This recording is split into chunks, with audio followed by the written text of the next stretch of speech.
Now, when he was in Jerusalem at the Passover during the feast, many believed in his name when they saw the signs which he did.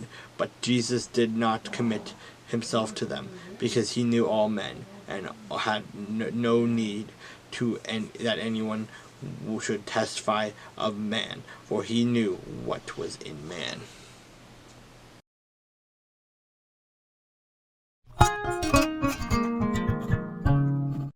Then Daniel, whose name was Belteshazzar, was astonished for a time, and his thoughts troubled him. So the king spoke and said, Belteshazzar, do not let the dream or its interpretation trouble you.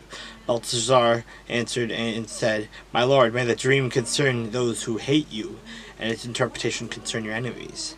The tree that you saw, which grew and became strong, though whose height reached to the heavens, and which could be seen by all the earth, whose leaves were lovely and its fruit abundant, and which was food for all, under which the beasts of the field dwelt, and in those whose branches the birds of the heaven had their home. It is you, O king, who have grown and become strong, for your greatness has grown and reaches the heavens, and your dominion to the end of the earth.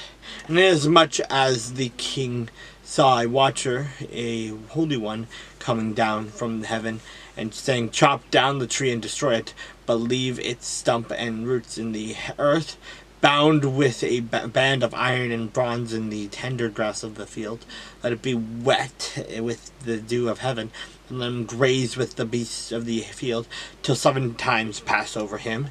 This is the interpretation, O king, and this is the decree of the Most High, which has come upon my lord the king.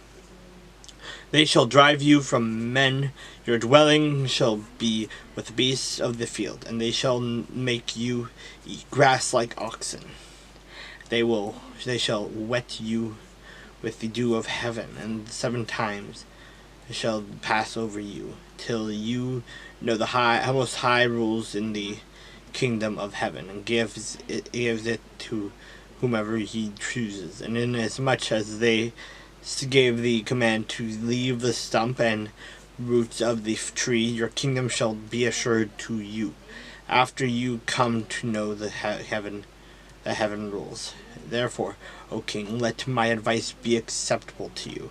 Break off your sins by being righteous, and your iniquities by showing mercy to the poor. Perhaps there may be a lengthening of your prosperity. All this came upon King Nebuchadnezzar. At the end of the 12 months he was walking about the royal palace of Babylon. The king spoke, saying, It is not this great Babylon that I have built for a royal dwelling by my mighty power, and for the honor of my majesty. While the word was still in the king's mouth, a voice fell from heaven. King Nebuchadnezzar, to you it is spoken, the kingdom has departed from you, and they shall drive you from men, and your dwelling shall be with the beasts of the field. They shall make you eat grass like oxen. 7 times shall pass over you, until you know that the Most High rules in the kingdom of men, and gives it to whomever he chooses.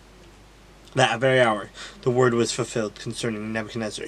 He was driven from men, and he ate grass like oxen. His body was wet with the dew of heaven, till his hair had grown like eagle's feathers, and his nails like birds' claws. And at the end of the time, I, Nebuchadnezzar, lifted my eyes to heaven, and my understanding returned to me, and I blessed the Most High, and honored him, who lives forever. For his dominion is an everlasting dominion, and his kingdom is from generation to generation. All the inhabitants of the earth are reputed as nothing. He does according to his will in the army of heaven, and who among the inhabitants of the earth, no one can restrain his hand, or say to him, What have you done? At the same time my reason returned to me, and for the glory of my kingdom, my honor and splendor returned to me. My counselors and nobles resorted to me. I was restored to my kingdom, and excellent majesty was added to me. Now I, Nebuchadnezzar, praise and exalt and extol the honor of the King of heaven, all of whose works are truth, and his ways justice, and those who walk in pride he is able to put down.